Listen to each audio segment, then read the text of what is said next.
Quer ganhar até R$ 7.000 de bônus no seu primeiro depósito? Junte-se à Bet7k, onde você pode se divertir apostando em esportes e jogando no cassino. Mas lembre-se, aposte apenas de forma consciente, o site é somente para maiores de 18 anos. Clique no primeiro link nos comentários.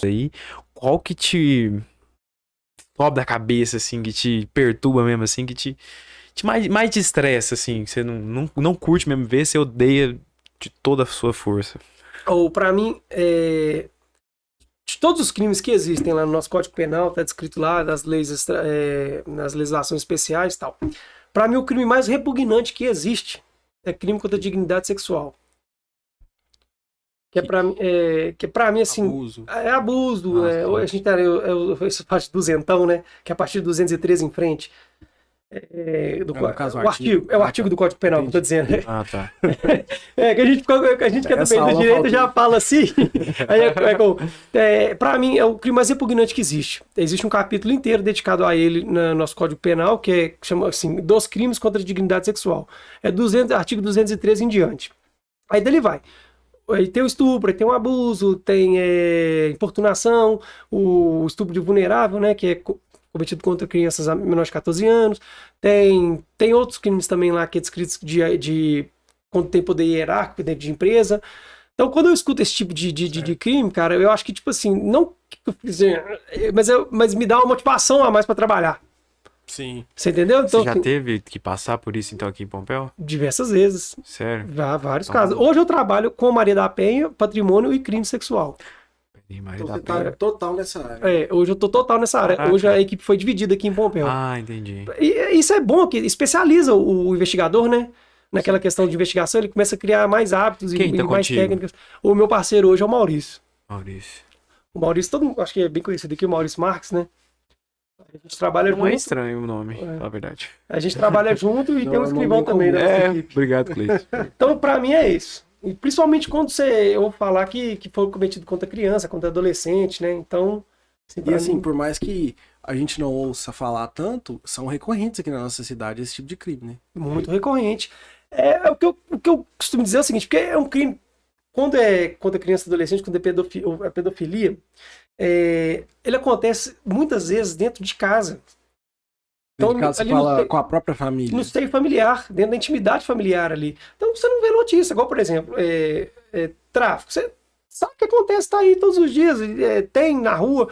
Então você vê, é visual. É visual. Perfeito. Agora, o crime sexual é mais difícil de você ver. Normalmente, não existe testemunhas que acontece entre a vítima e o agressor, né? É muito difícil. É um crime de colheita de prova muito complexa. Muito complexa. Então, assim, é um trabalho muito minucioso, difícil, mas que dá resultado. Não fica impune, eu te garanto, não fica impune. Dá resultado. A gente trabalhando muito dá resultado. Agora, tem um ponto que eu quero falar aqui que é muito importante, que eu citei a palavra pedofilia. É importante dizer que não existe o crime de pedofilia. O cara é pedófilo, ele tem que ser preso. A pedofilia ela é uma patologia. Comprovadamente é uma patologia. O cara tem um problema psicológico. O que é o crime? É exercer a pedofilia dele. Você concorda comigo?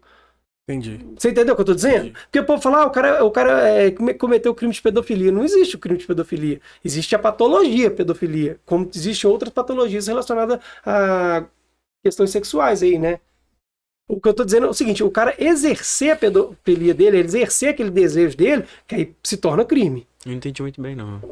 Não, vou te explicar. O que acontece? O cara ter desejo sexual por criança ou adolescente Certo. é considerado uma patologia É alguma coisa que tem aqui. que ele tem na cabeça, Certo. que deve ser tratada como uma doença. Perfeito. Entendeu? Uhum. Isso, por si só, não faz com que ele seja um criminoso. Faz com que ele seja uma pessoa que precisa de tratamento. Uhum. Concorda comigo? Você já ajuda. Entendeu? Certo. Agora, a partir do momento que ele tira isso para fora, que ele expõe, que ele passa a exercer essa patologia dele, aí que vai estar descrito no nosso Código Penal. Uhum. Tá lá no artigo 217A. Corrupção carnal com pessoas menores de 14 anos ou vulnerável, né, no caso hipossuficiente, que é considerado qualquer pessoa com doença mental que não responde por si mesmo, é considerado também vulnerável para esse tipo de crime, então vai enquadrando no artigo 217A.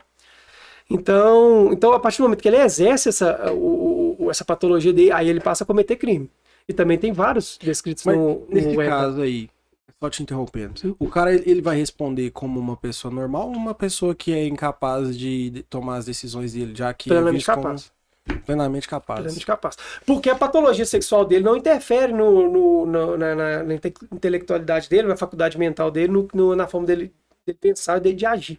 Você entendeu? Ele é plenamente capaz, ele responde por si, então ele vai responder como qualquer crime. Tá. Não, entendeu? aí eu já entendo. Não porque, existe. porque se fosse tratado de forma Não. patológica, aí eu acho absurdo. Aí pode acontecer. O que a nossa lei prevê? O cara que tem hipossuficiência, ele não tem capacidade para responder para os próprios atos ou entender com a forma que ele está agindo. Sim, Ou entendimento da forma que ele está agindo. Você entendeu? entendi. Ele é plenamente capaz de entender o que ele está fazendo é errado. Claro. Entendeu? Ele tá sabendo disso. Ele sabe disso. Ele sabe que o que ele está fazendo é um crime, que ele está cometendo é um crime. Agora, a patologia é diferente do crime. É isso essa diferença que eu estou fazendo. Ele ter a vontade, mas não fazer, não torna ele um criminoso. Não torna ele um criminoso. Ele um patológico. Exatamente. Aí ele exercer já torna ele um criminoso. E isso não altera ele, vai responder como qualquer pessoa. Entendi. A não ser que ele tenha uma incapacidade, uma hipossuficiência mental.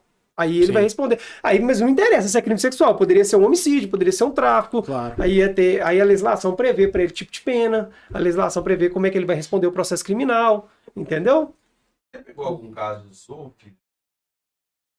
Não, nunca peguei. Nunca peguei. Então, assim, ó, você falou uma outra patologia sexual. A gente, eu lembro quando eu estava estudando para o concurso para perito, a gente tinha que aprender, eu tive que decorar vários outros tipos de patologia. Existem várias coisas, tem coisas que, assim, coisas entre o céu e a terra, graças a Deus, a filosofia não consegue explicar, né? Mas, assim, a gente estuda vários tipos de patologia, né? Isso deve ser muito cabuloso de trabalhar, né, cara? Você trabalha numa investigação de uma criança que às vezes está sendo abusada pelo pai, o tio. Mas você concorda comigo que a partir do momento que você entra numa investigação dessa, que você tem a possibilidade de tirar a criança dessa Sim. violência, não é um motivador? Claro. Último- É ver o lado, o copo meio cheio, né? Exatamente, pô. Tá acontecendo, não tá? Sim. Eu quero tirar ela daquele meio. Eu vou tirar salvar daquela- essa criança. Eu vou tirar porque daquela senão vai situação de continuar- violência. Vai continuar. Não vai continuar. Entendeu? Isso é ótimo. E se não for ela, vai ser outra. Mas se você não for É. forte psicologicamente, você não consegue executar seu trabalho. Eu costumo falar, cara, porque não tem. É difícil você não se envolver, no caso. Mas aí, como que eu tento me envolver? Com a consciência de que eu vou estar ajudando aquela pessoa. Teve alguma vez que você não conseguiu ajudar e te frustrou? Ou, assim, tem casos aqui em Palmeiras que eu não falo que eu tentei ajudar e não consegui. Porque existem casos que a gente consegue solucionar mais rápido e casos que demoram mais. Então, pra mim, não chegou ao fim ainda. Entendeu? Entendo. Ainda vai ter o fim aquele caso. E tá acontecendo, então. Não, tem vários casos que estão em andamento. Vários. Tem casos que estão em andamento. Entendi. Entendeu? E isso tira o seu sono? Ou eu tento não levar a polícia pra casa. Apesar de que a polícia a gente é 24 horas policial, o que eu levo da polícia pra casa são os meus objetivos dentro da própria polícia, Sim. né? Então, assim, eu tento não levar esse tipo de problema pra casa. Senão, a gente pira Senão mesmo. você não vai dormir nunca, né? Não dorme, não. Mas estando aqui, cara, a nossa dedicação é 100%. A pessoa, eu posso falar aqui, o que acontece muito no nosso trabalho é ter uma desconfiança pelo tempo de resposta. Mas um trabalho investigativo, um trabalho de inteligência, ele demanda tempo. Claro. A gente, às vezes, depende de uma palavra judicial, a gente depende de vários fatores. Resultado de um exame, né? Alguma coisa assim. Exato, tem resultado de DNA que a gente está guardando há muito tempo. Muito tempo. O E DNA ele é demorado até hoje? é porque, assim, uma coisa que eu posso garantir é que tem melhorado muito. Tem tido o atual governo tem investido em perícia criminal e tal, mas a demanda de anos que tem lá acumulada, a falta de pessoal, Acumulou, né? tem várias mazelas que a gente esbarra aí no nosso dia a dia que a gente vai ter que atravessar e lidar com isso aí, Sim. para conseguir chegar num resultado positivo. Mas a gente consegue, é o que eu estava dizendo, que a pessoa, quem estiver passando pode confiar que a gente está trabalhando muito e para tentar dar o melhor resultado.